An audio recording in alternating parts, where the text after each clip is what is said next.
kayo. Good morning, ma'am. Good morning, classmate. I'm sorry I'm late. Liza, please be reminded na ayoko ng late sa klase ko. Kaya sama kita ito maulit. Maliwanag ba? Sorry po, ma'am. Opo, maliwanag po.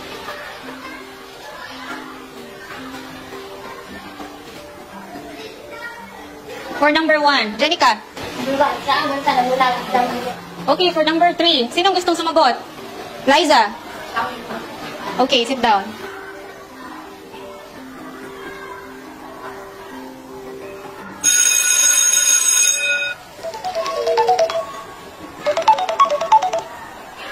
Hello? Hello, Sir Jojit? Hello, Mrs. Castro. Remind ko lang ang utang ninyo. Konting palugit na hinihingi ko. Kasi may emergency akong binayaran, hospital si Mama. Mahaba na rin. Yung palugit na binigay ko. Panghirap ba intindihin yun? Pambihira naman, no? O sige na, nasa klase pa ako. Ay, naku, nakakasira ng araw. Nasa Canada na nga, ang kulit pa rin kumaningil. Umaga, problema agad sumasalubong. Ay, naku, hanggang kailan ba matatapos to?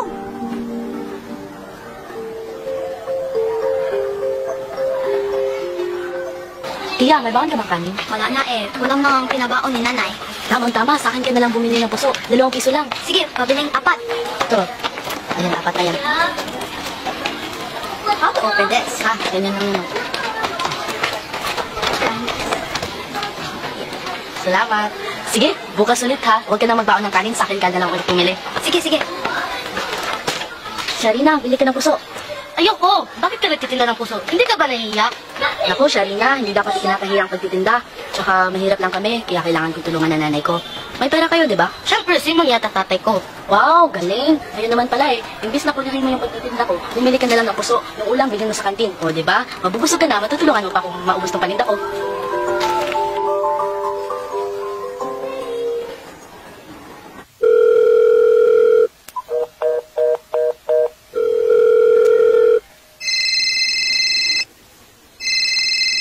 Ang tagal mo naman sumagot? Saan ka ba galing? Ano bang ginagawa mo? Asan yung mga bata? Si Kiel? Si Yana?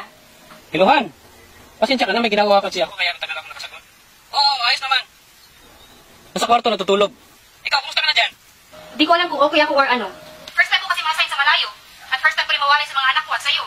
Tsaka iniisip ko baka ano namang kalokohan gawin mo dyan. Napaka-chickboy mo pa naman. Dahil yung binata ka palagi. Iwan mo nga yung camera mo. Mag-video call tayo. Oo, wag na mo video call. Sira yung cellphone ko. Anong sira? Kakabili ko lang yan last month. Ay, nako. Kung ganyan lang din ang sasabihin mo, saka lang tayo mag-usap pag wala nang talangka yung utak mo. Hoy! Bastos to ah! Nakakainis! May araw ka rin sa akin. Okay, arms forward. Arms down. Stay present and raise your hand. Tia, just real. Liza, anong ginagawa mo dyan? Halika dito, bilis. Halika dito, oh.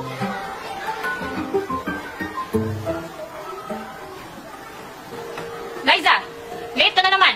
Ang tigas talaga ng ulo mong bata ka, ah. Hindi ka talaga maturuan? Wait till we get to the classroom.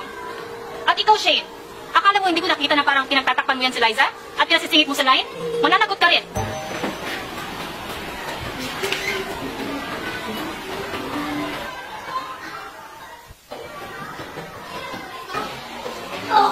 Okay, class, who can answer this?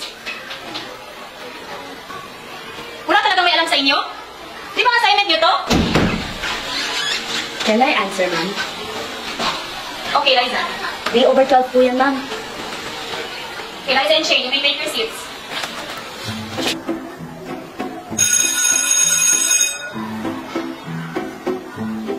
Uy, tingnan mo yung teacher na yan. Simula lang dumating dito. Palagi na lang nakatulala. Wala sa sarili. Eh kasi nga, balita ko yung asawa daw niya may babae. Tapos ang dami pang loan. Sino hindi sisimanot? Mars, okay ka lang? May sinasabi ka? Sabi ko, okay ka lang ba? Kasi ang layo ng tingin mo.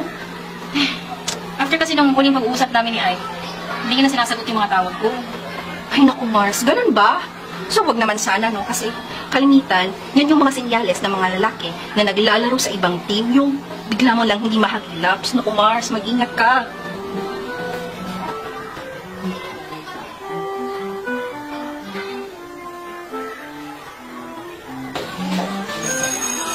Okay, goodbye class. Huwag niyo kalilimutan mga assignments niyo, okay? And Liza, tayuan ko muna. Goodbye, Mrs. Castro.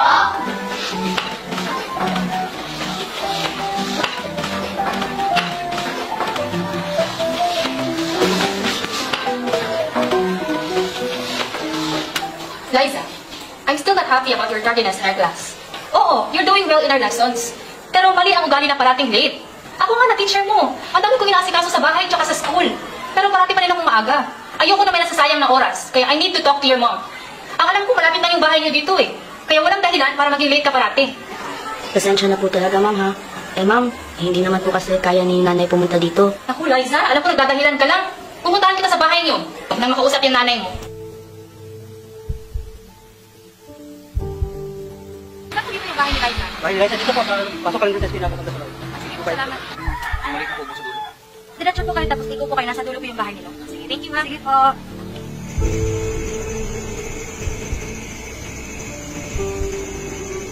Liza! Ay, hello po, ma'am. Buti naman po, natuntan niyo yung bahay namin. Nay, nandito na po yung teacher ko, si Ma'am Castro. Ha? Bakit na nga? May nagawa ka ba kasalanan? Nako, wala po, Nay. Parang di niyo naman ako kilala. Bumibisita lang si Ma'am, Nay. Magandang gabi ho, Mrs. Ang totoo po nito, gusto ko kayong makausap. Kasi palagi na lang late po dumating sa klase itong anak nyo. Late po araw-araw.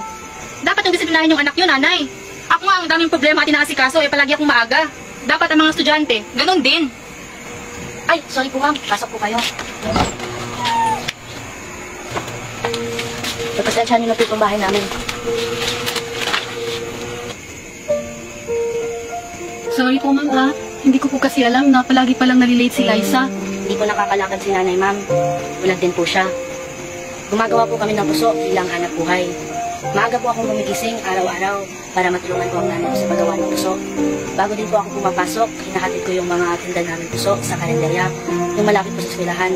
Alas 7 na po kasi ng umaga sila nagbubukas. Hinihintay ko po, kaya po ako nalilate. Pasensya na po, ma'am, ha? Kung nabigyan kayo ng sakit ng ulo ng anak ko. Naku, ang nanay ko, hindi sakit ng ulo ang anak niyo. Di ba po, ma'am? Opo. Mabait na bata ang anak nyo. Napakamasayahin. Napakapositibo sa buhay. Hindi mo alam na ganito pala yung sitwasyon yung mag-ina. Kasi sa tuwing makikita ko ang anak nyo, parang napakadali lang sa kanya ang lahat. Walang bahid ng lumbay, problema, o lungkot man. Sa buhay natin dito sa mundo, kaya mayroon tayong kabalisahan. Pero inilalagak namin lahat sa Diyos. Dahil alam namin na ipinagmalasakit kami ng Diyos. Tiwala lang. Alam ko, nahihirapan si Liza dahil sa kalagayan ko. Kaya dalangin ko sa Diyos na gabayan siya dahil sa kanyang paggawa. Nanay, una huwag mong iisipin na nahihirapan ako. Kasi masaya ako bawat araw nakasama kita. At saka, hindi tayo kailanman pinagkulang ng Diyos, Nay. Kita sa alam natin, pinagpapala tayo ng Panginoon. At isa sa pinakamalaking biyaya ko sa buhay ay ikaw yung naging nanay ko.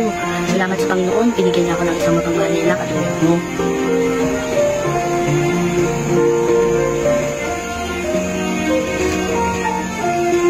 Salamat sa Diyos sa panibagong araw na to. Nakakaya, kay Liza ko pa natutunan ang paglagap ng kabalisahan ko sa iyo, Panginoon. Simula ngayon, lagi ko nang iisipin ang mga biyaya ko sa buhay, imbis na malugmok sa mga problema. Good morning, class! Good morning, Mrs. Castro. Take your seats.